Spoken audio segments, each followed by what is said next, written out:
റോമ 5:5 വായിച്ച്. പ്രത്യാശ നമ്മെ നിരാശരാക്കുന്നില്ല. മുമ്പേ പറഞ്ഞ് ചേർത്ത് ചിന്തിക്കണം. നിരാശ എടുത്തു മാറ്റുക. എന്ത് നിറയണം? പ്രത്യാശ. പ്രത്യാശ നൽകുന്ന ആരാണ്?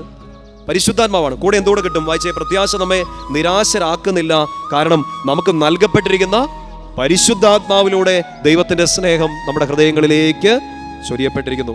ഈശോയുടെ സ്നേഹം നമ്മിലേക്ക് ചൊരിയപ്പെടുന്നു. ആരിലൂടെ? പരിശുദ്ധാത്മാവിലൂടെ. കിട്ടുന്നുണ്ടോ? അവിടെ ചോദിച്ചോണം, പരിശുദ്ധാത്മാവിനെ കൂട്ടുപിടിച്ചോണം.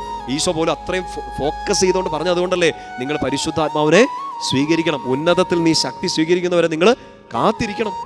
ആ ശക്തി സ്വീകരിച്ച് കഴിഞ്ഞിട്ടേ നിങ്ങൾ ജെറുസലേമിലേക്കും യൂദയായിലേക്കും സമരിയയിലേക്കും ലോകത്തിന്റെ അറ്റം വരെ പോകാവുള്ളൂ. നമ്മുടെ ലാംഗ്വേജിൽ പറഞ്ഞാൽ എന്നാ പണി തുടങ്ങണേലും ആദ്യം ആരെ കൂട്ടിക്കണം? ഉന്നതത്തിൽ നീ ശക്തി സ്വീകരിച്ചിട്ട് വേണം ജെറുസലേമിലേക്കും യൂദയായിലേക്കും അല്ല, പഞ്ചായത്തിലോട്ട് പോലും പോകണം. ഒരു കാര്യത്തിന് വേണ്ടി നിങ്ങൾ ഇറങ്ങാവുള്ളൂ. പരിശുദ്ധാത്മാവിനെ കൂട്ടുപിടിച്ചിട്ടേ പോകാവുള്ളൂ. നമ്മൾ പിന്നെ ചെറുപ്പം പോലെ നമ്മുടെ മാതാപിതാക്കളൊക്കെ നമ്മളോട് പറഞ്ഞില്ലേ, പ്രാർത്ഥിച്ചിട്ട് ഇറങ്ങണം കേട്ടോ. വണ്ടി എടുത്ത് പോകുമ്പോഴോ ഇല്ലെങ്കിൽ നിങ്ങളൊരു സ്ഥലത്തേക്ക് പോകുമ്പോഴോ മോനെ പ്രാർത്ഥിച്ചിട്ട് പോകും, മോളെ പ്രാർത്ഥിച്ചിട്ട് പോകും. സിമ്പിളായൊരു തിയോളജിയാണ്. പക്ഷെ അത് തന്നെയാണ് നമ്മുടെ മുമ്പിൽ വചനം പറഞ്ഞു തരിക.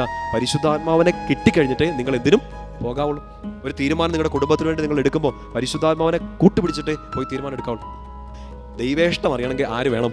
പരിശുദ്ധാത്മാവ് വേണം. നമ്മൾ കേട്ട് ചിലപ്പോൾ വിചാരിക്കും ഇതൊക്കെ എന്ത് കാര്യം, അതൊക്കെ എന്താണെന്ന്. എൻ്റെ പ്രിയപ്പെട്ട സഹോദരങ്ങളെ, നിങ്ങൾ ചെയ്ത് കൂട്ടിയ മണ്ടത്തരങ്ങളുടെ എണ്ണം ഓർത്തിട്ടുണ്ടെങ്കിൽ പരിശുദ്ധാത്മാവ് വേണമെന്ന് ഇപ്പോൾ തോന്നും. നമുക്ക് പറ്റിപ്പോയി അബദ്ധങ്ങളുടെ കണക്കൊന്നും എടുത്ത് നോക്കിയാൽ മതി. പരിശുദ്ധാത്മാവില്ലാതെ നമ്മൾ ചെയ്ത എല്ലാം മണ്ടത്തരത്തിലായിപ്പോയി, വഴി മാറിപ്പോയി, വഴി തെറ്റിപ്പോയി. തിരിച്ചു കിട്ടും. ജ്ഞാനം ദൈവത്തെക്കുറിച്ച് ഉൾക്കാഴ്ച കിട്ടണം. പരിശുദ്ധാത്മാവ് നിറഞ്ഞാൽ ഈ തിന്മയെ ചെറുക്കാൻ പറ്റും, സ്വാതന്ത്ര്യം കിട്ടും, സ്നേഹം കിട്ടും. രണ്ട് കാര്യങ്ങൾ പറയാം. ഹല്ലേലൂയ.